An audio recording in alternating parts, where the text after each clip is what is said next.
I used to be fearless. Horror movies never really scared me. Scary books had no effect. Haunted houses are meaningless. I was never a child who slept with the covers over their face or with a nightlight. As a little girl, I never felt the need to crawl into bed with my mother after having a nightmare. I never really had nightmares to begin with, and the few that I did, most would never consider a nightmare at all. I've simply never been afraid of what goes bump in the night. Our home security system kept away fears of very real humans with dark intentions, as did our Rottweiler, aptly named Killer. As for threats outside the home, well, who could be afraid in a nice white upper-class community? I've lived in a bland bubble all my life, never knowing what fear is. So why should I ever be afraid of the dark? Up until this moment, I haven't been. I saw it as childish and illogical. Of course, I don't feel that way anymore. I'm writing this to you now as a warning because it's too late for me. I know that now, and it's brought on a surreal sort of calm. When I finish warning you, it will all be over. So forgive me if I'm being long-winded. I enjoyed life a bit more than I was once willing to admit. It all started with what I thought was a virus. I had been linked to a video called Girls and Boys Come Out to Play. It sounded harmless enough. I thought it was an art student's film, perhaps.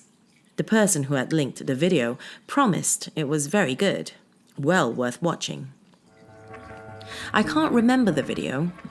All I can remember is the feeling it brought up. It wasn't fear, but it was close. I was uncomfortable. I was unnerved. I was also vaguely ill. From then on, things only got worse. The background on my computer had changed to a picture of a disturbed-looking young woman who stared at me from a black abyss.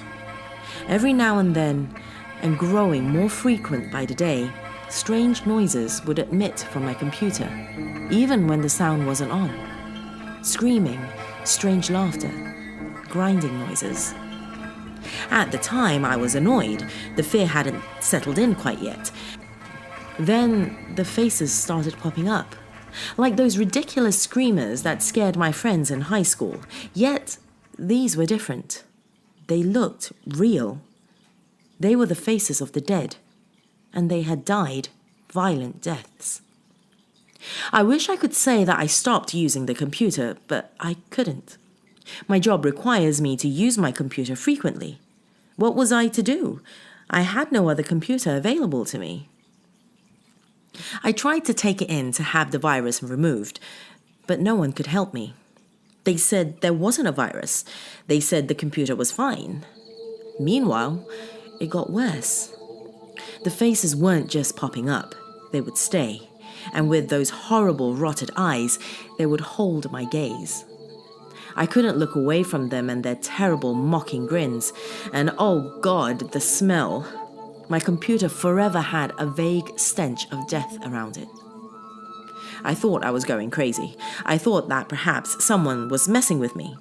The people at the computer repair place didn't know what they were talking about.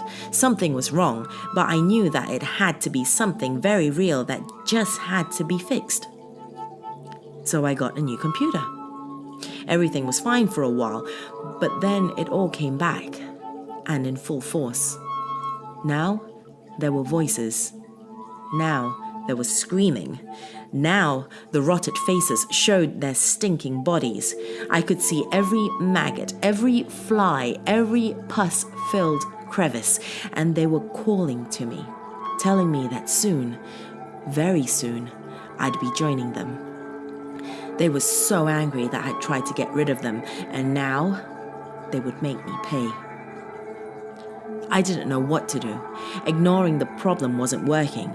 I thought maybe it was the fault of a friend from work. Perhaps it came from the emails they had been sending me.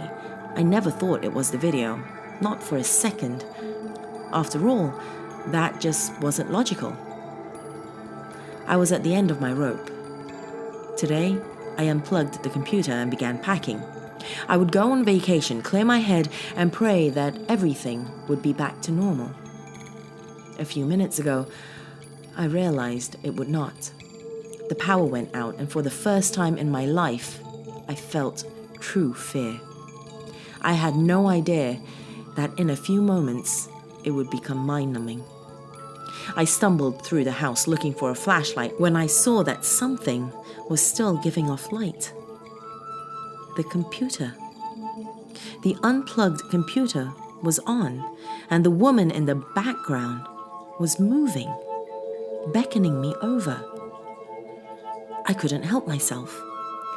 I sat down across from her with the darkness caving in all around me, and then the woman, like all of the other images I've seen before, began to rot away. The whole scene rotted away, and then the screen went black. And without light, without a means of seeing my reflection, I saw her behind me for the briefest of moments, a bloody and rusted knife in hand. The computer came back to life and my old background had returned. But I know it's not over. So I've decided to come here. I know you all like to be scared, right? Well, take it from someone who has only very recently known fear. It's not always worth it, and not everything is fun and games. Of course, you probably won't believe me. Why should you? The thing is, I haven't been completely honest with you. There was no video. It was a story. A story quite similar to this one, though with subtle plot differences and perhaps better storytelling. I know all of you like stories that might give you a good scare. That's probably why you started reading mine. Now that you've read this, you'll share my fate. I know it's cruel and perhaps unfair, but it has to be done. I just hope that you can take comfort in knowing that when I'm the woman haunting your computer, I'll be a bit more gentle. If I can, I'll use a blade that's a little less dull. Pictures of those who came before us who are a little less grotesque. Sounds that are a little less alarming. But then again, you do like to be scared, right? Don't worry. I won't ask you to repost the story 5 times. Nothing will save you. After all, nothing could save me. The power is still out, and I know behind me, the woman is waiting for me. I'll see you very soon. Goodbye, for now.